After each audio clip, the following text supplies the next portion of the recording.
dan bahagia. Perkenalkan, saya Nesya Francisca Juniarti dari SD Negeri 40 Kota Pagaralam. Saya CGP Angkatan 6 Kota Pagaralam, Sumatera Selatan. Assalamualaikum warahmatullahi wabarakatuh. Salam dan bahagia. Saya Liza Anggriani dari SD Negeri 74 Kota Pagaralam, Provinsi Sumatera Selatan. Saya calon guru penggerak Angkatan 6. Assalamualaikum warahmatullahi wabarakatuh. Salam dan bahagia. Perkenalkan, nama saya Nel Nopriani dari SD Negeri 74 Kota Pagar Alam. Saya calon guru penggerak Angkatan ke-6. Assalamualaikum warahmatullahi wabarakatuh. Waalaikumsalam warahmatullahi Kami dari kelompok 1 kali ini akan melakukan coaching untuk kasus pertama. Untuk kasus pertama ini saya Liza Anggriani akan menjadi pengamat, kemudian Ibu Nil sebagai coach dan Ibu Nesya sebagai coaching. Sebagai pengamat, pertama saya akan bertanya terlebih dahulu kepada coach. Oke, Ibu Nil? ya. Iya. Selaku coach, kompetensi apa yang ingin Anda kembangkan dalam kegiatan coaching kali ini?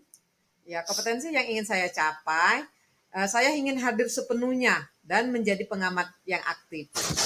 Iya. Kemudian, kompetensi spesifik apa yang ingin Anda kembangkan pada proses kegiatan coaching kali ini? Observasi coach saya untuk menentukan rencana aksi dan selanjutnya diterapkan. Oke, kemudian indikator apa? Indikator keberhasilan dari kegiatan coaching ini yang ingin Anda capai? Coach, saya ingin menemukan solusi untuk permasalahan yang sedang dihadapi oleh coach. Oke, selanjutnya untuk Ibu Nil dan Ibu Nesya silakan untuk praktik coaching untuk kasus pertama. Baiklah, terima kasih Bu Liza. Assalamualaikum Yunil, selamat siang. Terima kasih yuk sudah mau meluangkan waktu untuk saya. Waalaikumsalam, Dek. Iya, sama-sama. Kalau boleh Ayu tahu, ada apa ya? Terima kasih ya Yu. Begini Yu, ada sesuatu yang mau saya diskusikan sama Yu. Apa Yu bersedia mendengarkan? Iya, Dek, dengan senang hati. Makasih ya Yu. Sebenarnya sudah lama saya ingin bercerita, tapi saya bingung, tidak tahu mau cerita sama siapa. Oh, begitu. Tidak apa-apa. Adek ceritakan saja sama Ayu. Ayu siap mendengarkannya kok. Ayo, apa yang kamu ingin ceritakan? Semoga Ayu bisa membantu apa yang sedang menjadi masalah yang sedang dihadapi adek. Dan apa yang kamu harapkan dari diskusi kita kali ini? Iya Yuk, saya itu mengharapkan ada solusi dari permasalahan yang sedang saya hadapi. Saya melihat dan merasakan siswa di kelas saya kurang bersemangat pada saat jam pembelajaran membaca yang lagi ajarkan. Iya, insya Allah Ayu akan membantu semaksimal mungkin terhadap permasalahan yang sedang adek hadapi. Ada keinginan lain selain itu? Ada sih Yuk. Selain itu, saya ingin mengetahui apakah tindakan saya salah atau kurang tepat. Padahal saya sudah merasa semaksimal mungkin dalam menerapkan pembelajaran membaca di kelas saya. Iya, adek tidak apa-apa, kamu tidak bersalah kok. Sekarang ceritakan perasaan yang kamu rasakan saat ini. Dan ceritakan juga hambatan-hambatan apa saja yang kamu alami dalam proses pembelajaran. Iya yuk, saya itu merasa tidak tuntas pada saat saya mengajarkan membaca untuk siswa di kelas saya. Karena mereka tampak tidak bersemangat, bahkan tidak memperhatikan apa yang saya sampaikan. Meskipun saya merasa sudah mengajarkan mereka membaca, sudah semaksimal mungkin. Oh begitu. Mengapa adek berpikir demikian? Dan hal apa yang membuat adek merasa tidak tuntas? Emangnya seperti apa proses pembelajar membaca yang dilakukan di kelas adek? Jadi gini yuk, saya itu merasa tidak nyaman karena siswa di kelas saya tidak sesuai dengan yang saya harapkan. sehingga membuat saya itu bingung harus bagaimana dan langkah seperti apa yang terbaik untuk hal ini yuk. Oh begitu. Emangnya ada apa dengan siswa yang ada di kelas Ada? Siswa di kelas saya itu yuk, saya lihat tidak bersemangat atau tidak gembira pada saat proses pembelajaran membaca. Mereka sibuk sendiri, tidak pernah serius pada saat proses pembelajaran. Bisa Adek ceritakan bagaimana hal tersebut bisa terjadi? Iya yuk, begini ceritanya. Jadi ketika saya menjelaskan pembelajaran membaca, mereka tidak mau memperhatikan. Cuma ngobrol, asik bermain, dan sibuk sendiri. Padahal saya sudah berusaha terbuka untuk menjelaskan. Oh begitu. Emangnya Adek menginginkan pembelajaran yang seperti apa untuk pembelajaran membaca di kelas Adek? Begini yuk, aku tuh pengennya siswa senang, fokus, serta bersemangat dalam pembelajaran membaca. Dan semua siswa memperhatikan ketika saat saya menjelaskan. Terus apa yang Adek akan lakukan untuk mencapai demikian? Oh, tentunya yuk, saya akan menggunakan metode-metode pembelajaran yang lebih menarik, serta menggunakan gambar-gambar yang berwarna. Karena saya lihat yuk, siswa lebih tertarik membaca ketika saya menampilkan gambar-gambar berwarna. Siswa lebih memperhatikan dan lebih fokus. Menurut Adek, supaya semuanya bersemangat dan fokus, apa langkah pertama yang harus Adek lakukan? Tentunya langkah pertama yang saya persiapkan yaitu gambar-gambar yang berwarna yang menarik terlebih dahulu. Kemudian saya jelaskan dengan metode-metode yang variatif, menarik, serta menyenangkan. Iya, Dek. Ide Adek sudah sangat luar biasa. Kamu tinggal menerapkannya saja. Dan kapan hal tersebut akan dilakukan? Iya yuk, secepat mungkin lah. Mungkin besok saya akan mencoba mulai menerapkannya. Selain itu, yang Adek sebutkan tadi, apa ada cara lain lagi supaya siswa lebih bersemangat? Tentunya saya akan mengkondisikan fokus siswa terlebih dahulu sebelum memulai pembelajaran dan saya menjelaskan melalui teknik stop dan mindfulness ya yuk. Nah, itu bagus sekali, Dek. Ternyata kamu sudah mampu mengatasi masalahmu sendiri. Sekarang, ayo komitmen. Apa yang akan kamu lakukan? Iya yuk, saya berkomitmen untuk nantinya saya ingin semua siswa bersemangat dan terlibat aktif pada saat proses pembelajaran. Dan semua siswa harus bisa membaca. Nah, sangat baik itu untuk Adek lakukan. Ayu yakin setelah ini Adek bisa lebih baik lagi dan banyak perubahan dari diri Adek dalam mengajarkan siswa di kelas Adek membaca. Amin. Terima kasih yuk atas dukungannya. Saya akan selalu berusaha untuk lebih baik lagi ke depannya. Keren sekali, Dek. Baiklah, sekarang permasalahannya sudah jelas. Nah, sekarang Ayu mau permisi dulu, Ayu mau ke kelas. Oh iya yuk, sekali lagi terima kasih ya yuk sudah mau mendengarkan cerita dan permasalahan saya. Iya, sama-sama, Dek. Ayu pamit dulu ya. Assalamualaikum. Baiklah yuk, waalaikumsalam warahmatullahi wabarakatuh. Ya, itulah tadi praktik coaching pada kasus pertama. Kali ini saya sebagai pengamat akan memberikan sedikit refleksi. Pada percakapan praktik coaching tadi, percakapan sudah sesuai dengan alur Tirta dan percakapan yang terjalin juga sudah sangat baik dan sangat terasa keakrabannya. Kemudian coaching juga coach dan coachee juga sudah menyampaikan tujuan dengan jelas sehingga saya sebagai pengamat mudah memahami tujuan yang disampaikan oleh mereka oleh kalian. Selanjutnya pertanyaan-pertanyaan yang disampaikan oleh coach itu sudah terbuka dan sangat berbobot sehingga berhubungan dengan fakta-fakta yang ada. Kemudian untuk coach juga sudah mampu memberikan pertanyaan pengambil keputusan yang akan diambil sendiri oleh coachee. Coachee sudah dapat menentukan tuh alternatif untuk permasalahannya. Selanjutnya untuk tanggung jawab, coach sudah mampu mengarahkan coachee untuk membangun sebuah komitmen dan untuk segera diterapkan. Itulah tadi praktik coaching pada kasus pertama. Oke, Assalamualaikum warahmatullahi wabarakatuh. Waalaikumsalam warahmatullahi wabarakatuh. Kami dari kelompok 1 akan mencoba mempraktekkan praktek coaching pada pembelajaran kali ini yang bertindak sebagai coach yaitu Ibu Nesya, Ibu Liza sebagai coach, dan saya sebagai pengamat. Nah, sebelum kita mulai proses, saya akan bertanya dulu kepada Ibu Nesya yang selaku coach. Baiklah Bu Nisya, sebagai coach, kompetensi apa yang ingin dicapai pada proses coaching kali ini? Baiklah, terima kasih atas kesempatannya. Pada proses coaching ini, saya bertindak sebagai coach. Kompetensi yang ingin kami capai yaitu hadir sepenuhnya atau franchise menjadi pendengar yang aktif. Oke, kemudian kompetensi spesifik apa yang ingin dicapai sebagai proses aksi nanti? Yang pertama, untuk menentukan rencana, observasi terlebih dahulu untuk coach saya dalam menentukan rencana aksi, tanggung jawab, serta selanjutnya untuk diterapkan. Terus indikator keberhasilan yang ingin dicapai oleh Ibu apa?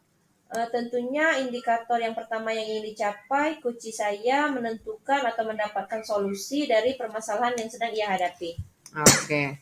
Nah, untuk mempraktekannya, kami persilakan kepada Ibu Liza sebagai coach dan Ibu Nesya sebagai coach. Silakan, dipersilakan. Assalamualaikum yuk. Waalaikumsalam, Zah. Ayu sedang apa? Sibuk tidak? Oh, tidak juga, hanya pekerjaan rutin. Ada apa ya, Zah? Kalau boleh saya mau cerita sama Ayu. Boleh lah, Zah. Jadi gimana? Apa yang mau Liza ceritakan? Jadi gini yuk, kemarin kita kan diminta untuk ikut pelatihan mandiri. Ya, benar. Berkaitan dengan masalah itu, apa yang Liza harapkan dari diskusi kita hari ini? Iya, saya sebenarnya ingin ikut, tapi saya takut nanti saya tidak bisa mengikuti rangkaian kegiatan sampai selesai. Emangnya apa yang jadi pikiran Liza sehingga Liza menganggap tidak bisa ikut kegiatan sampai selesai? Itu loh yuk, kita kan sebagai wanita tentu banyak pekerjaan yang menyita pikiran dan tenaga. Jadi saya takut nanti saya tidak bisa mengikuti rangkaian pelatihan itu secara maksimal sampai akhir. Tapi sebenarnya saya pengen juga belajar sama seperti Ayu. Terus, apakah Liza sudah memperoleh info tentang pelatihan mandiri itu? Saya baru mengamati saja dari kegiatan Ayu. Saya lihat Ayu kayaknya sibuk sekali. Saya pikir apa saya bisa ikut pelatihan seperti Ayu? Oh, begitu rupanya. Apa yang Ibu amati, yang Liza amati tentang dari kegiatan pelatihan yang Ayu lakukan atau yang Ayu ikuti? Ya yuk, saya lihat banyak waktu yang Ayu habiskan di depan laptop dengan kegiatan menyimak video, mengetik, dan sesekali membuat video. Tapi saat Ayu masuk kelas selalu membuat suasana anak-anak menjadi senang karena sering sekali saya mendengar anak-anak tertawa lepas. Oh, dari semua yang Liza amati, ayo bagian mana yang Liza anggap menarik untuk Liza terapkan? Iya yuk, saya lihat banyak waktu banyak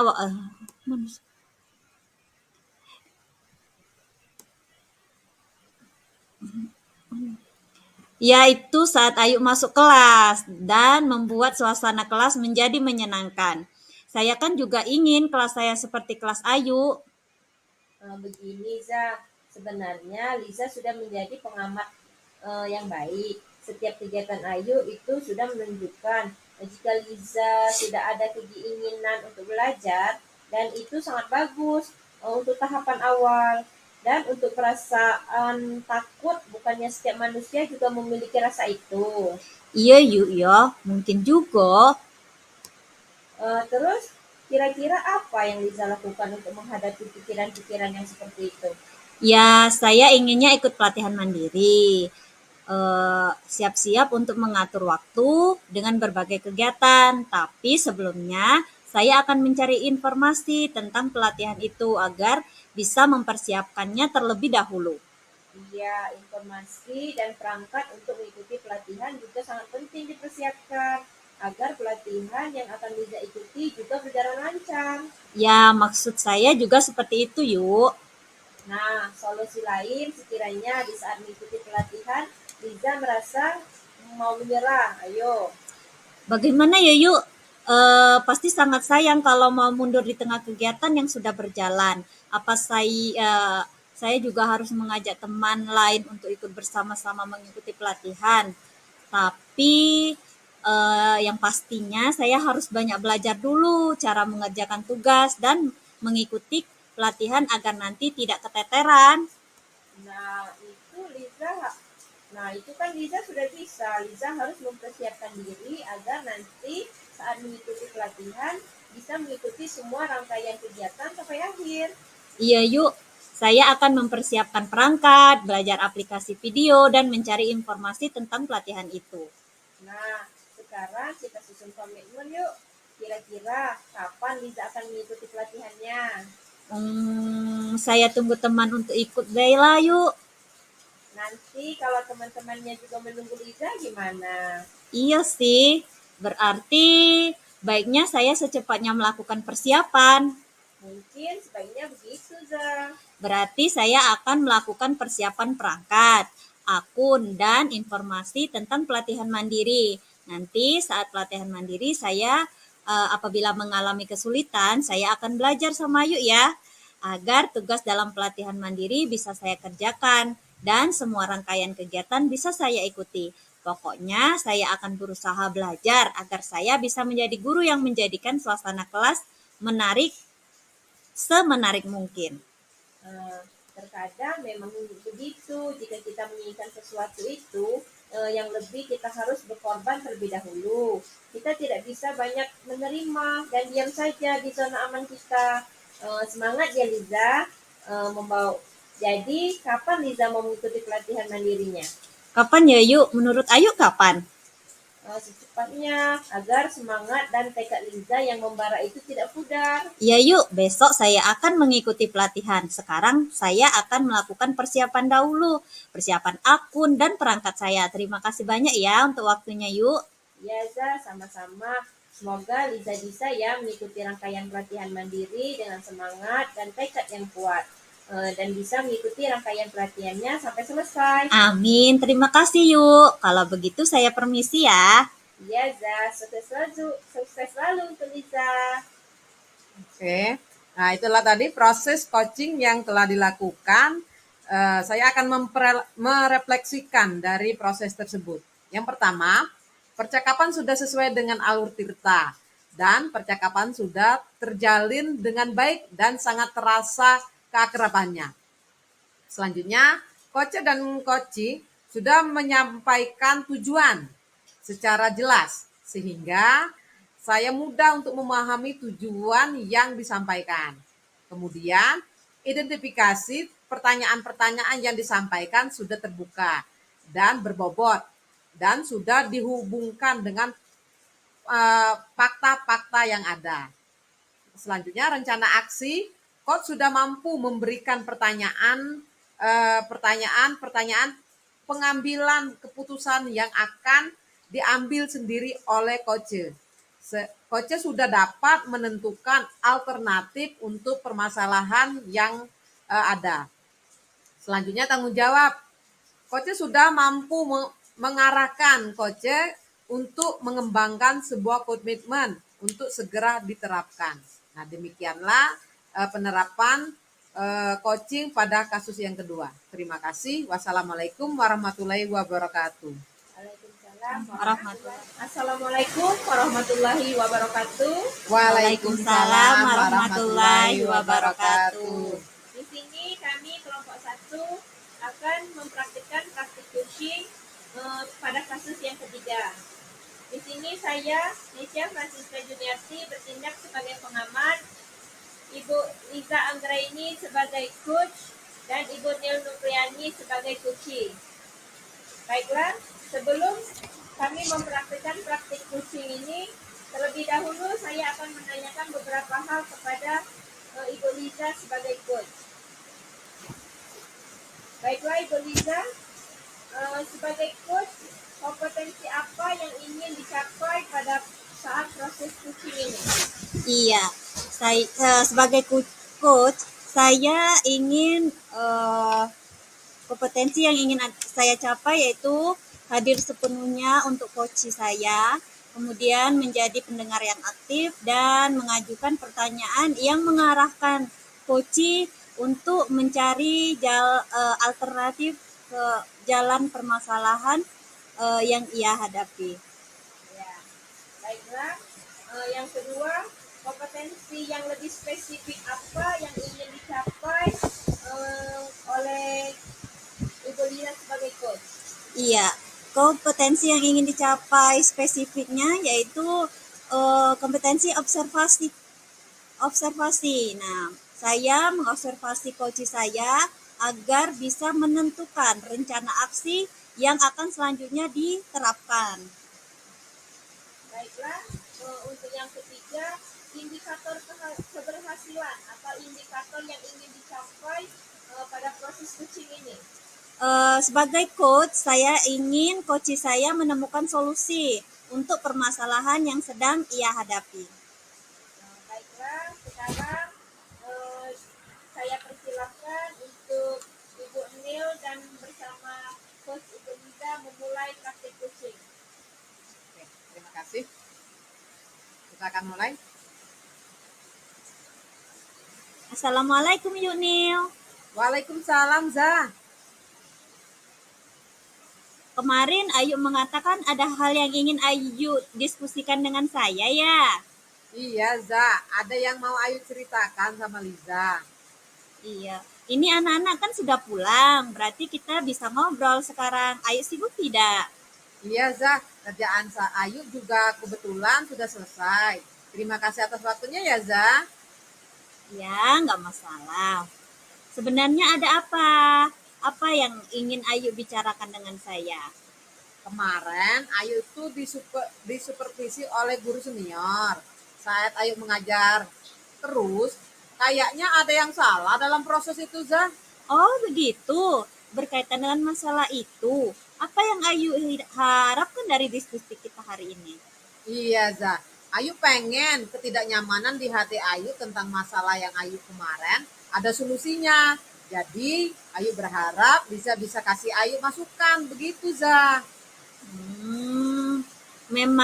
Emang permasalahannya bagaimana Yuk? Sehingga sepertinya Ayu benar-benar gelisah dan merasa tidak nyaman. Itu loh, Za. Kemarin Ayu disupervisi oleh guru senior saat mengajar. Dan kebetulan saat itu Ayu melakukan asesmen tidak hanya menggunakan LKS, tapi Ayu menggunakan asesmen yang bervariatif. Terus bagaimana respon dari supervisornya? Kalau beliau menginginkan guru melakukan asesmen yang hanya memakai LKS sih, atau sama untuk semua anak. Oh, begitu rupanya. Jadi, kalau boleh saya tahu nih, mengapa Ayu melakukan asesmen tidak hanya menggunakan LKS? Iya, Za. Jadi Ayu kan sudah melakukan asesmen diagnostik setelah pembelajaran sebelumnya. Jadi, Ayu sudah tahu tingkat kemampuan dan juga minat anak dalam melakukan pembelajaran dan asesmen anak masing-masing. Jadi, ceritanya Ayu ini menerapkan pembelajaran berdiferensiasi. Jadi, kan tidak bisa menyamakan ratakan semua anak. Ayu sudah jelaskan alasan itu sama supervisor. Sudah, Za, tapi sepertinya beliau malah tersinggung dan tidak mau menerima penjelasan Ayu. Ayu jadi bingung nih, kok beliau ekspresinya seperti itu loh. Langsung begitu. Ayu kan jadi merasa tidak enak, Za. Menurut Liza, apa Ayu salah? Begini Yuk, sebenarnya sih tidak salah. Pembelajaran terdiferensiasi kan memang mengharuskan kita sebagai guru melakukan pembelajaran dan juga asesmen sesuai kompetensi dan minat anak. Tapi harus berpacu pada tujuan pembelajaran yang akan dicapai. Nah, mungkin pemahaman supervisor tentang hal itu tidak sama dengan cara pikir kita. sehingga beliau maunya ketika melakukan asesmen yang dipakai adalah LKS yang menurutnya memang sudah bisa mengakomodir indikator ketercapaian tujuan pembelajaran. Mungkin seperti itu pemikiran supervisornya. Iya, Zaya, mungkin juga seperti itu. Terus, kira-kira solusi apa yang Ayu pikirkan untuk masalah ini? Ya, karena supervisor sepertinya sudah melapor juga hal ini kepada kepala sekolah, dan cepat atau lambat Ayu pasti dia akan dipanggil oleh kepala sekolah. Ayu harus siap jawaban sesuai kondisi dan alasan Ayu, Zah.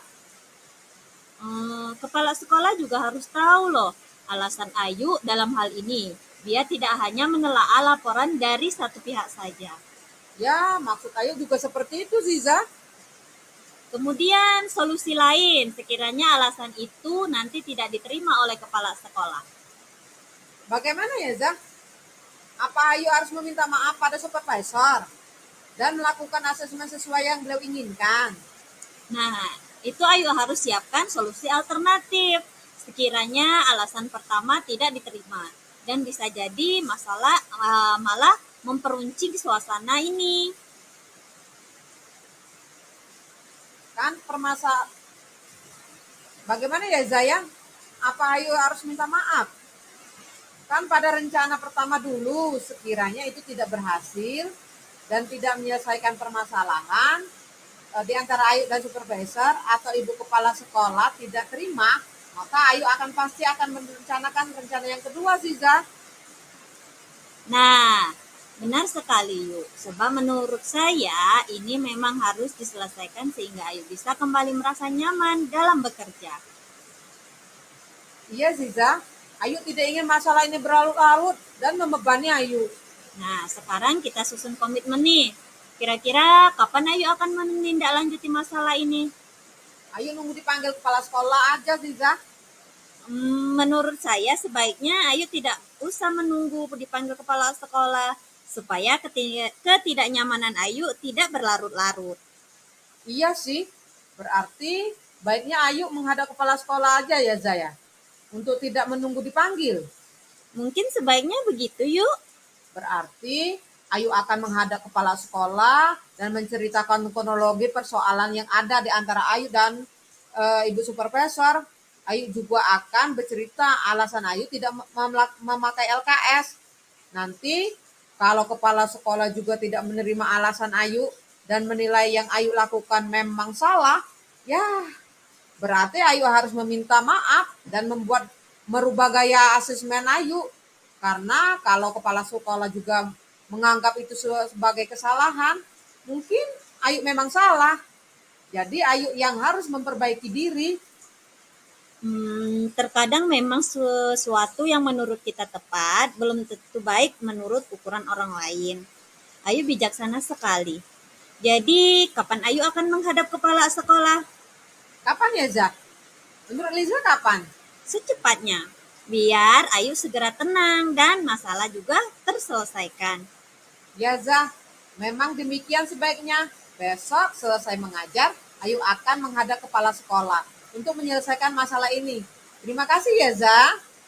Oh, iya Yuk, sama-sama. Semoga masalah ini segera terselesaikan dan Ayu kembali nyaman bekerja. Oke, Zah. Kalau begitu, Ayu permisi. Iya Yuk, sukses selalu untuk Ayu.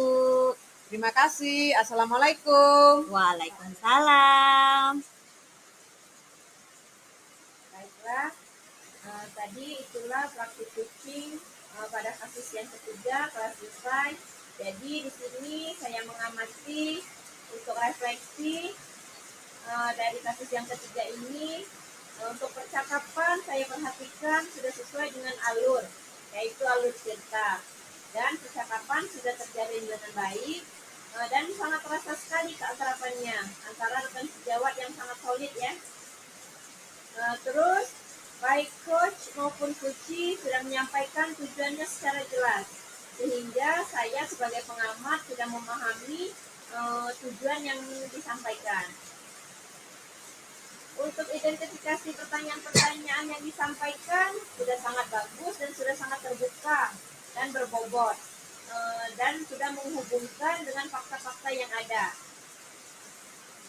sebagai rencana aksi, baik coach sudah mampu memberikan pertanyaan-pertanyaan pengambilan keputusan yang akan diambil sendiri oleh Cuci, sehingga Cuci sudah dapat menentukan sendiri alternatif untuk permasalahan.